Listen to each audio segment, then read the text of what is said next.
very warm welcome to you. I'm Hayley Palmer. It's so good to have you here with me on tonight's show, especially as we are joined by Sean Needham, who stars in 9 to 5, the musical, and Kinky Boots, the movie musical. And here is what happened when I caught up with him. Sean, it's great to have you here on the show. How are you? I'm very well, thanks Hayley. Thanks for having me. What an honour to be on your show. I watch it all the time. I love it.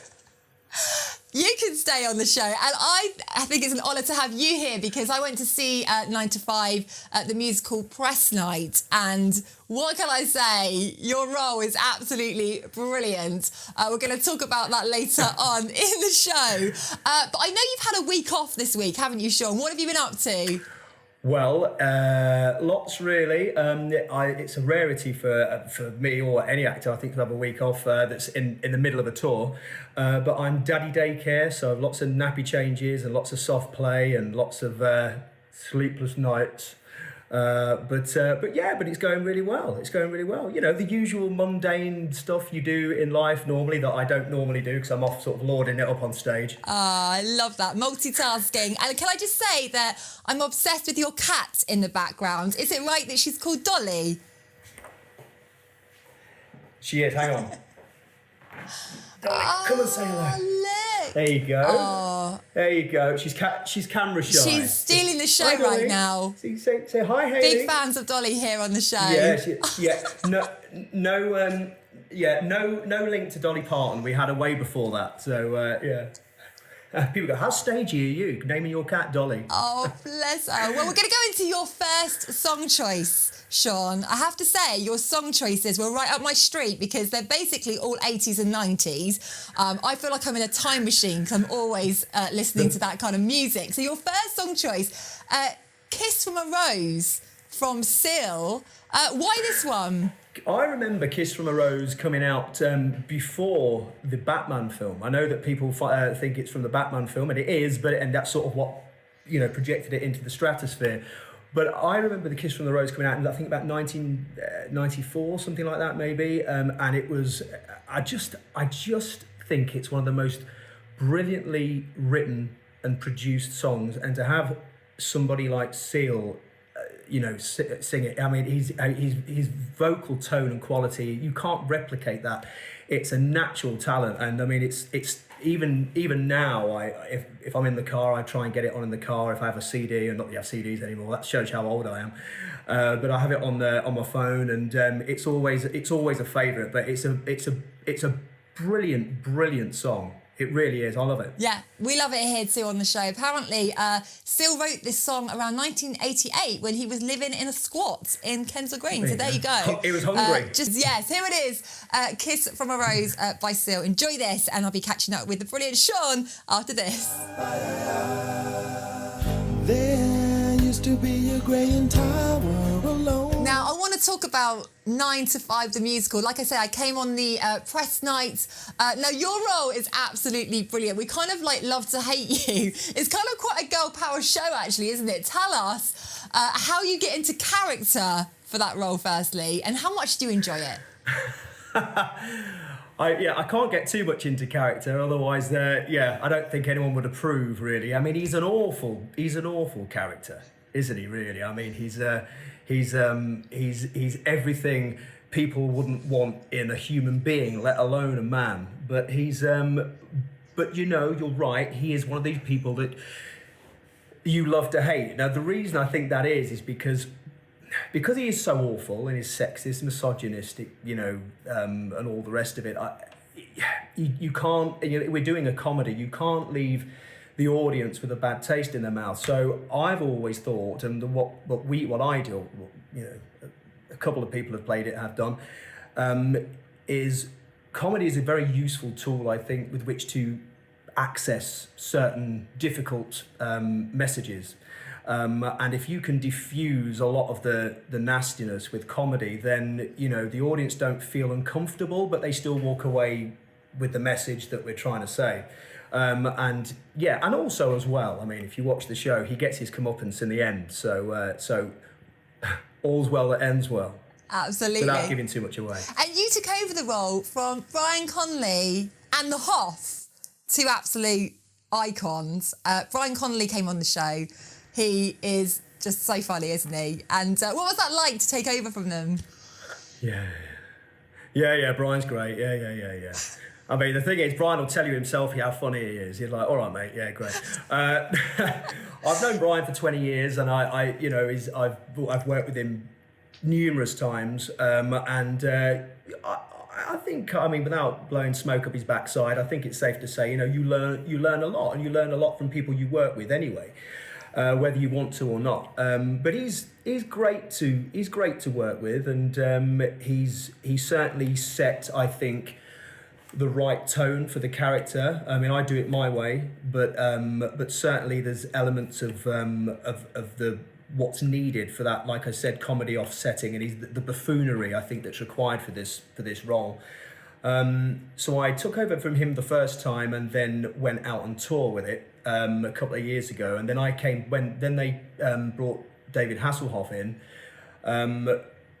who came in for 10 weeks, and then they wanted me just around the building because they didn't know if he was going to be able to sort of do it all or whatever. He did, unfortunately, but he's great, and he's he's a nice guy, very sweet, very generous. So then he left London, I took over, and then COVID hit. So then it all went down the pan. So we had sort of 2 years of not a lot really, well, nothing really. Yeah. And then when we came out of the pandemic, when all the restrictions for theatre were lifted, they called me up and said, look, do you want to jump on the tour? And that's where we are now. Wow, love that. And I've got to say, that bit in the interval, when you're left hanging, like, what is that like for you? Yes, they leave me there all interval. Yeah, no. The thing is, I'm tweeting people in the interval, and they're like, do you have your phone up there?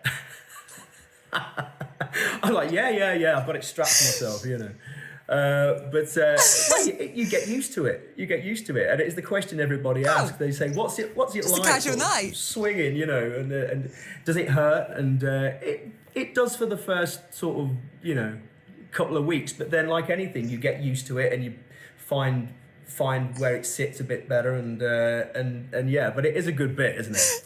Like, well, if you haven't seen the show and you are wondering what we're talking about, you absolutely need to go and see Sean in this. He's absolutely brilliant, and it's one of the best feel-good shows that I have seen. We're going to put details on the screen below of how you can get tickets, and it's only right, Sean, that we now play 9 to 5 by Dolly, isn't it? Absolutely, with Dolly the cat. Dolly is going to take centre stage Take a bow. right now. Here we go, Dolly. Not impressed. This one is for you. Tumble out of bed and I stumble to the kitchen for myself. Now, I want to talk about Kinky Boots, the movie, because you played Don. I want to talk about the boots, but first of all, I want to talk about that movie and how that came about. When the show first transferred from Broadway over to London, I was involved in it, not as Don, but as somebody else, and I stuck with the show really because it's such a feel-good show.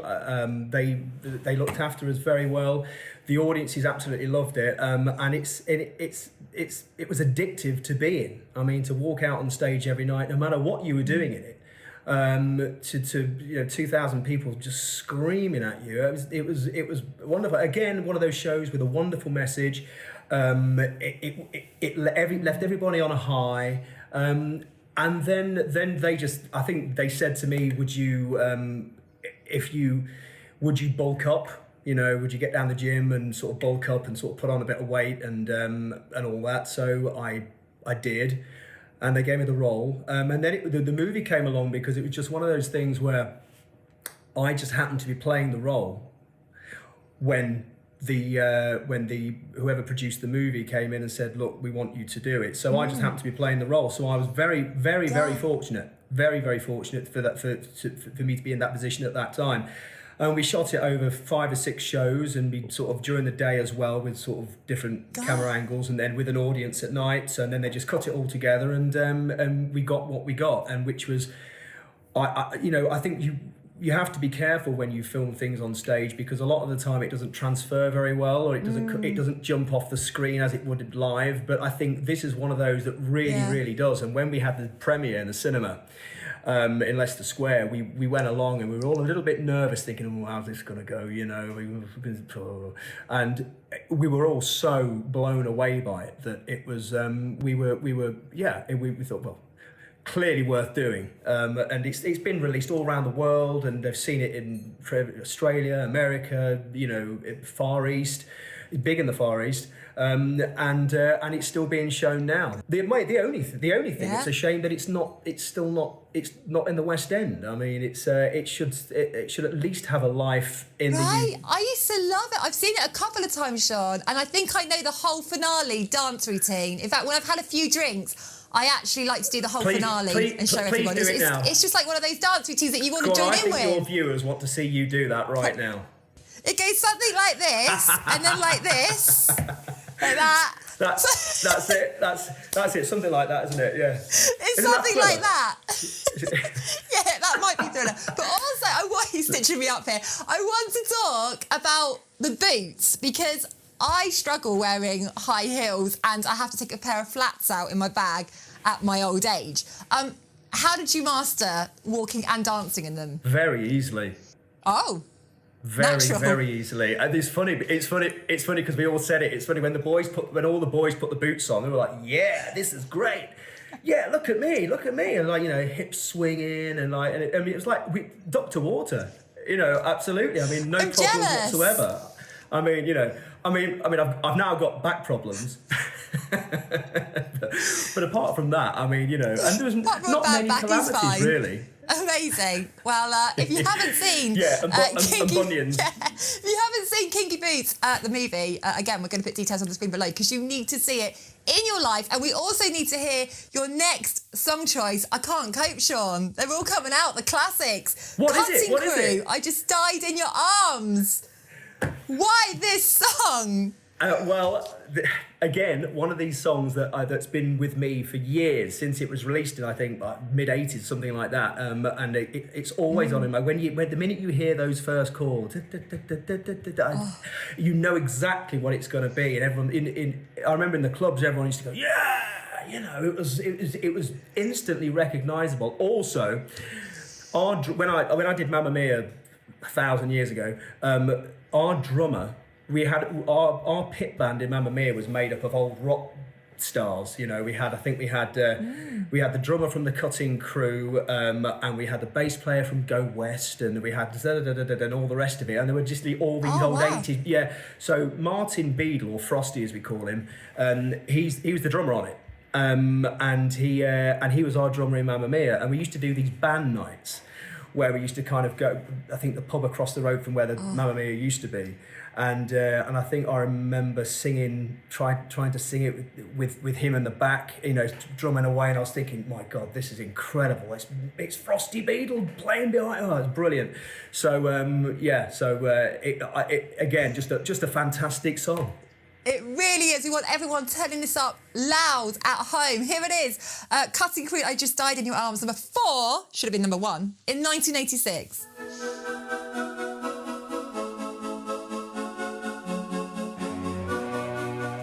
Sean, now I want to rewind how everything started for you. Give us the goss on your background, and have you always been into musical theatre? We want to know. Well, how long have you got?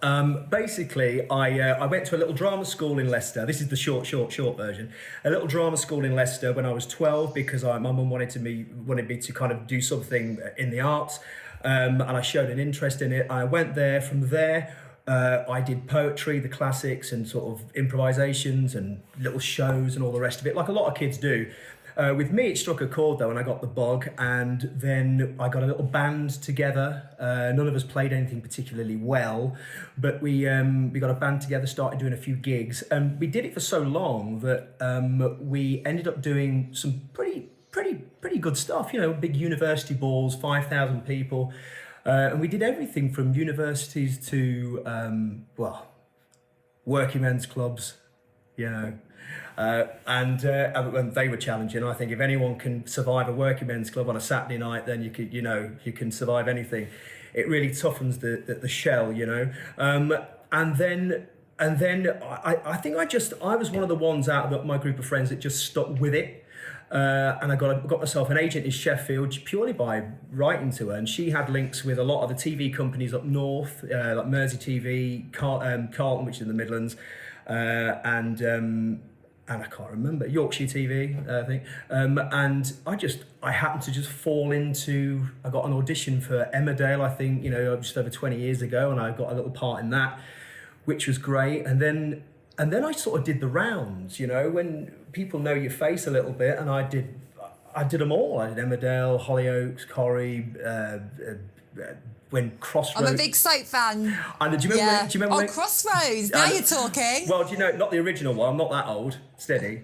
When they relaunched it, I think it was just over 20 years ago, and I came back and did a few episodes of that. And then I just sort of gravitated down to London. I moved down to London, and I got myself into a musical randomly. And the thing is with musicals, because they're such long contracts, you end up, once you're in one for, pretty much a year at least. And then if you're lucky, they go from one to the other. And that's basically been my career for the last 20 years, just going from musical to musical. So, I mean, there's a lot of stuff in between all that, but that's the short version, really. So I didn't train particularly as far as the industry would see it. So I was the guy that just went around knocking on all the doors, writing to casting directors, writing to agents, and you write to 100 and one might reply, and that's my philosophy, and it's held me in good stead so far. Touch wood. Definitely. Well, we want to talk more about your musical theatre career, but we're going to have another song choice from you. And what a song, The Living Years. We actually had Paul Carrick on the show.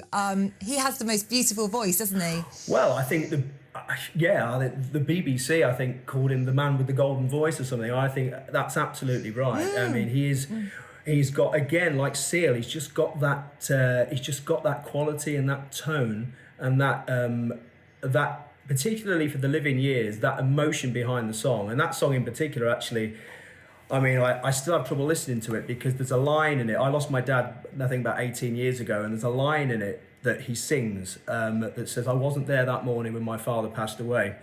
And even now I'm sort of getting emotional about it because, I mean, I wasn't. And that song just means so much to me, and I have trouble listening to it, but it is just a beautiful song. Yeah, it really is. We're going to play it out on the show, and I'll be catching up with Sean afterwards. Every generation. Now, we've got some questions from some of our lovely viewers, Sean. Amanda says, what's the funniest thing that's ever happened on stage? Ever? Well, I mean, apart from falling over flat on your back, which has happened a few times, but I think most people have done that. Lately in 9 to 5, we have a gunshot, and the whoever's playing Judy, our lovely Vivian at the moment, she's supposed to fire the gun. And then all hell breaks loose. But there was one occasion when she went to fire the gun, the clip fell out, and there was nothing. I mean, nothing. And there's supposed to be a spare gun that goes off in the wings that didn't happen either. So we kind of need this to happen for my character to be kind of frightened and whatever. And so I ended up spouting some like verbal abuse at her in character. And we ended up doing this kind of run around, her chasing me around the set to no music, and all I had in my head was the Benny Hill theme tune, and that was keeping me going until somebody else came on stage and said another line to get us out of it. But lately that was pretty funny. But anything can happen. That's the beauty of live theatre, I think. That exactly. And, we have a good giggle about it as well, which is good. Yeah, love that. And also, Elaine would like to know, what's your vocal ritual? I'm stitching you up now. I don't really have a vocal. I have a ritual, I suppose, but I don't believe in hours and hours and hours of warm up. Some people do, and that's great for them. But the kids are in bed, right? So what I do is it's like 2 seconds. I literally do. Yeah. Woo! Yeah! Warm. Ready for anything. Love it, Sean. It works. Ready for anything. Short and sweet. Ready for anything, yeah. I could do anything now. There we go. I need to do that every morning. Like it. Right, Yeah. okay. Maybe Moving not on from the that. morning. Yeah, we're going into your next song choice. Word Up. Gun from 1994. Why this one? I mean, it just rocks, doesn't it? I mean, I love the cameo version as well, Woo! but I mean, it just absolutely rocks. And it's one of the songs that we did in the band when we used to do the universities. We kind of had to change our set from being sort of, the softer kind of middle of the road covers to something a bit sort of grungier and harder, because it was all the rage in the 90s, and it was just it was one of the songs that sat well with our band, and it was just the guitars and the vocals, it was just it just rocks. I mean, anyone listening to it, I mean, you just can't help but get into it. It's brilliant. You've got to move, haven't you? You've got to sing this full blast. I've actually got it in the car now. I'm actually listening to it in the car now. So when you said choose a song, I was like, that one. Love that, Sean. Woo! Driving along to this one. Well, here it is. Word Up. Enjoy. And we can't wait to see you after.